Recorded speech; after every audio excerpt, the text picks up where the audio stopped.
اعوذ باللہ من الشیطان الرجیم بسم اللہ الرحمن الرحیم۔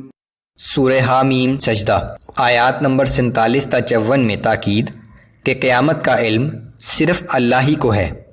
روز قیامت مشرکین بھی اپنے جھوٹے معبودوں کو پہچاننے سے انکار کر دیں گے۔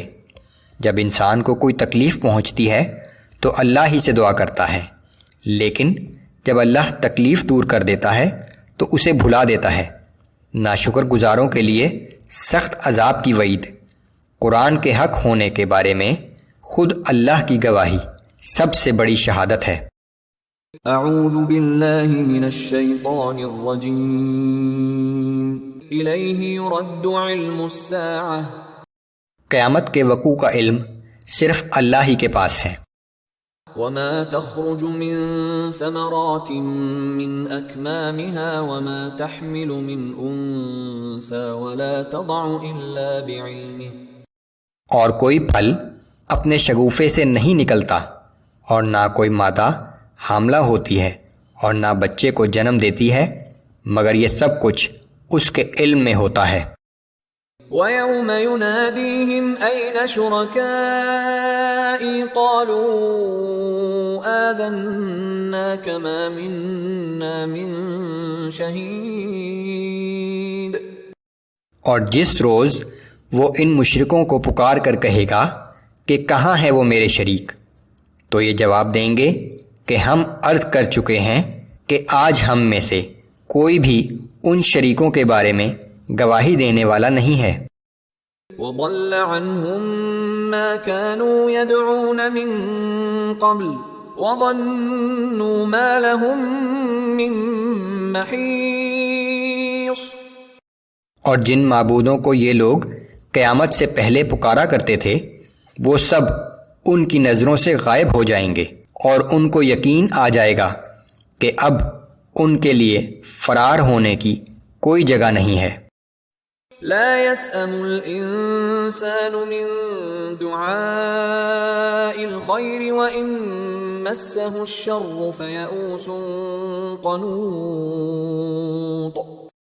انسان اپنے لیے بھلائی کی دعا مانگنے سے کبھی نہیں تھکتا، لیکن اگر اسے کوئی تکلیف پہنچ جائے تو نا امید ہو کر آس توڑ بیٹھتا ہے۔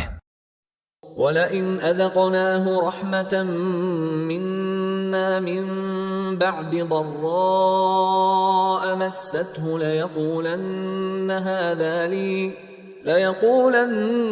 هَذَا لِي وَمَا أَظُنُّ السَّاعَةَ قَائِمَةً وَلَئِن رُّجِعْتُ إِلَى رَبِّي إِنَّ لِي عِندَهُ لَلْحُسْنَى۔ اور اگر تکلیف پہنچنے کے بعد ہم اسے اپنی کسی رحمت کا مزہ چکھا دیں تو کہنے لگتا ہے کہ میں تو اس کا مستحق تھا، اور میں نہیں سمجھتا کہ کبھی قیامت بھی آئے گی، اور اگر کبھی میں اپنے رب کے پاس واپس لوٹایا بھی گیا تو وہاں بھی میرے لیے بہتری ہی ہوگی۔ فَلَنُنَبِّئَنَّ الَّذِينَ كَفَرُوا بِمَا عَمِلُوا وَلَنُذِيقَنَّهُم مِّنْ عَذَابٍ غَلِيظٍ۔ یقیناً ہم ایسے کافروں کو بتا دیں گے کہ وہ کیا کرتے رہے تھے، اور ہم انہیں سخت ترین عذاب کا مزہ چکھائیں گے۔ وَإِذَا أَنْعَمْنَا عَلَى الْإِنسَانِ أَعْرَضَ وَنَأَىٰ بِجَانِبِهِ وَإِذَا مَسَّهُ الشَّرُّ فَذُو دُعَاءٍ عَرِيضٍ۔ جب انسان کو ہم کوئی نعمت عطا کرتے ہیں تو وہ منہ پھیر لیتا ہے اور اپنا پہلو بچا کر ہم سے دور ہو جاتا ہے، لیکن جب کسی مصیبت میں مبتلا ہو جاتا ہے تو لمبی چوڑی دعائیں مانگنے لگتا ہے۔ قُلْ أَرَأَيْتُمْ إِن كَانَ مِنْ عِندِ اللَّهِ ثُمَّ كَفَرْتُمْ بِهِ مَنْ أَضَلُّ مِمَّنْ هُوَ فِي شِقَاقٍ بَعِيدٍ۔ اے پیغمبر صلی اللہ علیہ وآلہ وسلم، آپ ان سے فرما دیجئے کہ کیا تم نے کبھی سوچا کہ اگر واقعی یہ قرآن اللہ ہی کی طرف سے آیا ہو اور تم اس کا انکار کرتے رہے تو اس شخص سے بڑھ کر گمراہ اور کون ہوگا جو اس کی مخالفت میں بہت دور نکل گیا ہو۔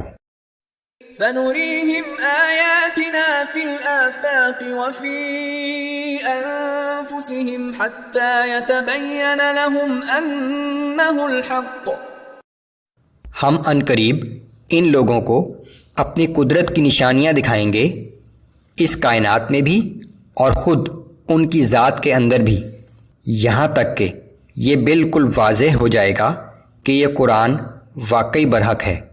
اس آیات میں کیے ہوئے وعدے کے مطابق اللہ نے انسان کو وہ عقل و خرد عطا کر دی ہے کہ آج انسان اپنے جسم کے اندر جھانک کر وہ کچھ دیکھ سکتا ہے جو اس سے پہلے ممکن نہ تھا۔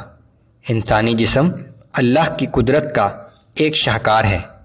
اسی طرح اللہ نے انسان کے لیے کائنات کے دور دراز گوشوں تک رسائی ممکن بنا دی ہے۔ یہ سب کچھ اللہ کو پہچاننے کے لیے کافی ہے۔ اللہ نے حجت پوری کر دی ہے۔ اب بھی جو شخص اللہ پر ایمان نہ لائے اور اس کی اطاعت نہ کرے، یقیناً وہ گمراہی میں بہت دور نکل گیا ہے۔